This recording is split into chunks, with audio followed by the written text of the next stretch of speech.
Hello everyone, welcome to my YouTube channel. So ಇವತ್ತು ನನಗೆ ತುಂಬಾ ಸ್ಪೆಷಲ್ ಡೇ. ಯಾಕಂದರೆ ಅದ್ವಿಕ್ಗೆ 10 months ಕಂಪ್ಲೀಟ್ ಆಗ್ತಾ ಇದೆ ಇವತ್ತು ಅಂತ. ಅಂದರೆ March 4th ಇನ್ನು ನೆಕ್ಸ್ಟ್ 2 months ಹೋದರೆ ಬರ್ಡೇ ಬರುತ್ತೆ, ಅಂದರೆ 1 year ಆಗುತ್ತೆ. ಸೊ ಟೆಂಪಲ್ಗೆ ಹೋಗೋಣ ಅಂತ ರೆಡಿ ಆಗಬೇಕು.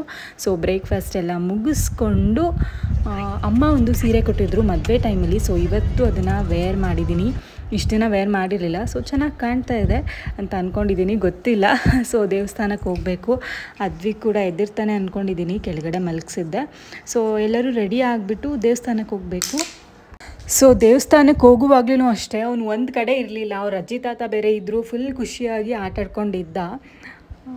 ಸೊ ನನ್ನ ಹತ್ರನೂ ಸ್ವಲ್ಪ ಹೊತ್ತು ಬಂದ, ಆರಾಮಾಗಿದ್ದ. ಬಟ್ ಹೋದ್ಮೇಲೆ ಸ್ವಲ್ಪ ಕ್ರ್ಯಾಂಕಿ ಆದ, ನಿದ್ದೆ ಟೈಮ್ ಅಲ್ವಾ, ಹಾಗಾಗಿ. ಸೊ ಅದಾದಮೇಲೆ ಮತ್ತೆ ಆರಾಮಾಗಿ ಆಟಾಡ್ಕೊಂಡಿದ್ದ. ಫಸ್ಟಿಗೆ ನಾನು ಊಟ ಮಾಡ್ಕೊಂಬಿಟ್ಟೆ, ಅದಾದಮೇಲೆ ಅವರೆಲ್ಲ ಊಟ ಮಾಡ್ಕೋತಾ ಇದ್ರು. Welcome back. ಟೆಂಪಲ್ಗೆ ಹೋಗ್ಬಿಟ್ಟು ಇವಾಗ ಒಂದು ಸ್ವಲ್ಪ ಹೊತ್ತಾಯಿತು ಮನೆಗೆ ಬಂದು. ಎಲ್ಲರೂ ರೆಸ್ಟ್ ಮಾಡ್ತಾ ಇದ್ದಾರೆ. ಇವನ್ ಅದ್ವಿಕ್ ಕೂಡ ಆಚೆ ತುಂಬ ಬಿಸಿಲಿತ್ತಲ್ವ, ಸೊ ಅವನು ಕೂಡ ಟಯರ್ಡ್ ಆಗಿತ್ತು. ಅವನು ಕೂಡ ಪೀಸ್ಫುಲ್ಲಾಗಿ ಮಲಗಿದ್ದಾನೆ. ಆ್ಯಕ್ಚುಲಿ ಇವತ್ತಿಗೆ 10 months ಅಂತ ಅಂದರೆ ರಿಯಲಿ ಇಟ್ಸ್ ಅನ್ಬಿಲೀವಬಲ್. ಯಾಕಂದರೆ ದಿನಗಳು ಹೇಗೆ ಹೋಗ್ತಾ ಇದೆ ಅಂತಲೇ ಗೊತ್ತಾಗ್ತಾ ಇಲ್ಲ ಅವನ ಜೊತೆ ಆಟಾಡ್ತಾ ನನಗೆ. ಮನೇಲಿರೋರ್ಗು ಅಷ್ಟೇ, ಎಷ್ಟು ಬೇಗ ದಿನಗಳು ಹೋಗುತ್ತೆ. ಇವಾಗ ಬೆಳಗ್ಗೆ ಆಗಿರುತ್ತೆ, ಆಲ್ರೆಡಿ ನೈಟ್ ಆಗುತ್ತೆ. ಸೊ ಇವಾಗ 10 months ಅಂತ ಅಂದರೆ ನಂಬಕ್ಕೆ ಆಗ್ತಾಯಿಲ್ಲ. ಇನ್ನೊಂದು 2 months ಬಿಟ್ಕೊಂಡ್ರೆ 1 year ಬರ್ಡೇ ಸೆಲೆಬ್ರೇಟ್ ಮಾಡ್ತೀವಿ. ಸೊ ಒಂಥರ ಖುಷಿ ಆಗುತ್ತೆ. ಆಮೇಲೆ ಎಷ್ಟು ಬೇಗ ಬೇಗ ಹೋಗ್ತಾ ಇದೆಯಲ್ಲ ದಿನಗಳು ಅಂತಲೂ ಅನಿಸುತ್ತೆ. ಅಂದರೆ 1 ವರ್ಷವೂ ಅಷ್ಟೇ ಬೇಗ ಬೇಗ ಹೋಗ್ಬಿಡುತ್ತೆ. ಆ್ಯಕ್ಚುಲಿ ನಮಗೆ ಗೊತ್ತೇ ಆಗಲ್ಲ ಮಕ್ಕಳಿದ್ರೆ. ಸೊ ಎಕ್ಸೈಟೆಡ್, ಹ್ಯಾಪಿ, ಎಲ್ಲ ಮಿಕ್ಸ್ಡ್ ಫೀಲಿಂಗ್ ಒಂಥರ. ಇವಾಗ ಜಸ್ಟ್ ಒಂದು ಫೋಟೋ ನೋಡ್ತಾ ಇದೆ, ಅಂದರೆ ಫೋಟೋ ಫ್ರೇಮ್ ಆ್ಯಕ್ಚುಲಿ. ಎಸ್, ಈ ಫೋಟೋ ನೋಡ್ತಾ ಇದೆ. ಆ್ಯಕ್ಚುಲಿ ನನ್ನ ಫೇವ್ರೆಟ್ ಫೋಟೋ ಇದು. ಯಾಕಂದರೆ ವೆರಿ ಸ್ಪೆಷಲ್. ನಮ್ಮ ಹಾಸ್ಪಿಟಲಲ್ಲಿ ಕಾಂಪ್ಲಿಮೆಂಟರಿ ಅಂತ ಇದನ್ನು ನಮಗೆ ಗಿಫ್ಟ್ ಮಾಡಿದ್ದು.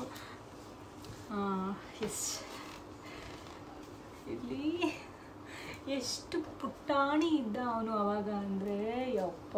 ಇವಾಗಂತೂ ಸಿಕ್ಕಾಪಟ್ಟೆ ತರಲೆ ಆಗೋಗಿದ್ದಾನೆ. ಸ್ಟೆಪ್ಸ್ ಎಲ್ಲ ಫಾಸ್ಟಾಗಿ ಹತ್ಕೊಂಡು ಹೋಗ್ತಾನೆ, ಮನೆ ತುಂಬ ಓಡಾಡ್ತಾನೆ.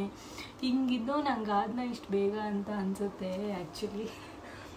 ಬಟ್ ಈ ಫೋಟೋ ನೋಡ್ತಾ ಇದ್ದರೆ ಸಖತ್ ಕ್ಯೂಟ್ ಅನಿಸುತ್ತೆ. ಮತ್ತು ಅಂದರೆ ಅಷ್ಟು ಪುಟಾಣಿ ನಮಗೆ ಸಿಗಲ್ಲ, ದಿನಕ್ಕೂ ಬೆಳೀತಾ ಹೋಗ್ತಾರೆ. ಎಷ್ಟು ಬೇಗ ಚೇಂಜಸ್ ಆಗುತ್ತಲ್ಲ ಅಂತ ಅನಿಸುತ್ತೆ. ರಿಯಲಿ ಒಂಥರ ಎಮೋಷ್ನಲ್ ಇದು ಫೋಟೋ ನನಗೆ. ಇಲ್ಲಿ ನಮ್ಮಿಬ್ಬರು ಫೋಟೋ ಕೂಡ ಇದೆ, ಪಾಪುನ ಎತ್ಕೊಂಡಿರೋದು. ನಾನಂತೂ ಅದೇ ಟೈಮಲ್ಲೇ ಇಲ್ಲ, ಇಬ್ಬರು ಟ್ವಿನ್ನಿಂಗ್ ಮಾಡೋಣ, ಟ್ವಿನ್ನಿಂಗ್ ಮಾಡಿಬಿಟ್ಟು ಪಾಪುನ ಎತ್ಕೊಂಡು ಫೋಟೋ ತೆಗೆಸ್ಕೊಳ್ಳೋಣ ಅಂತ ಅದರಲ್ಲೇ ಇಬ್ಬರು ಯೆಲ್ಲೋ ಕಲರ್ ಹಾಕ್ಬಿಟ್ಟು. ಇದು ಆ್ಯಕ್ಚುಲಿ ರಾತ್ರಿ ಕುಟ್ಟಿ ನೆಕ್ಸ್ಟ್ ಡೇ ಫೋಟೋ ಶೂಟ್ ಮಾಡಿದ್ದು. ಆ್ಯಕ್ಚುಲಿ ಸಖತ್ ಪ್ರಿಟಿಯಾಗಿದೆ. ನನ್ನ ಕರೆಂಟ್ ಫೇವ್ರೆಟ್ ಫೋಟೋ ಅಂತ ಹೇಳ್ಬೋದು. ಆ್ಯಕ್ಚುಲಿ ನಾವು ಒಂದು ಸಿಂಗಲ್ ಫೋಟೋ ಫ್ರೇಮ್ ಮಾಡಿಸ್ಬೇಕು, ಇನ್ನೂ ಮಾಡಿಸಿಲ್ಲ. ಬರ್ತ್ಡೇಗೆ ಮಾಡಿಸೋಣ ಅಂತ ಅಂದ್ಕೊಂಡಿದ್ದೀವಿ. ಸೊ ಹಾಗಾಗಿ ವೆಯ್ಟಿಂಗ್. ಇನ್ನೂ 2 months ಇದೆ ಅಷ್ಟೇ. ಬರ್ಡೇಗೆ ಮಾಡಿಸೋಣ ಅಂತ ವೆಯ್ಟ್ ಮಾಡ್ತಾಯಿದ್ದೀವಿ. ಸೊ ಎಸ್, ಇನ್ನು 2 months ಇದೆ ಅವ್ನ ಬರ್ತ್ಡೇಗೆ. ಇವತ್ತಿಗೆ 10 months ಕಂಪ್ಲೀಟೆಡ್. ಸೊ ಅದಕ್ಕೋಸ್ಕರ ಒಂದು ವಿಡಿಯೋ ಮಾಡಿದೆ. ಐ ಹೋಪ್ ನಿಮಗೆ ಈ ವಿಡಿಯೋ ಇಷ್ಟ ಆಗಿದೆ ಅನ್ಕೋತೀನಿ. Thanks for watching. ಆ್ಯಂಡ್ ಇನ್ನು ಯಾರ್ಯಾರೆಲ್ಲ ನನ್ನ ಯೂಟ್ಯೂಬ್ ಚಾನಲ್ನ ಸಬ್ಸ್ಕ್ರೈಬ್ ಮಾಡಿಲ್ಲ, ಸಬ್ಸ್ಕ್ರೈಬ್, ಲೈಕ್, ಶೇರ್, ಕಾಮೆಂಟ್ಸ್ ಮಾಡಿ, ಓಕೆನಾ? Thanks for watching. Until next video, tata, bye, take care, love you all.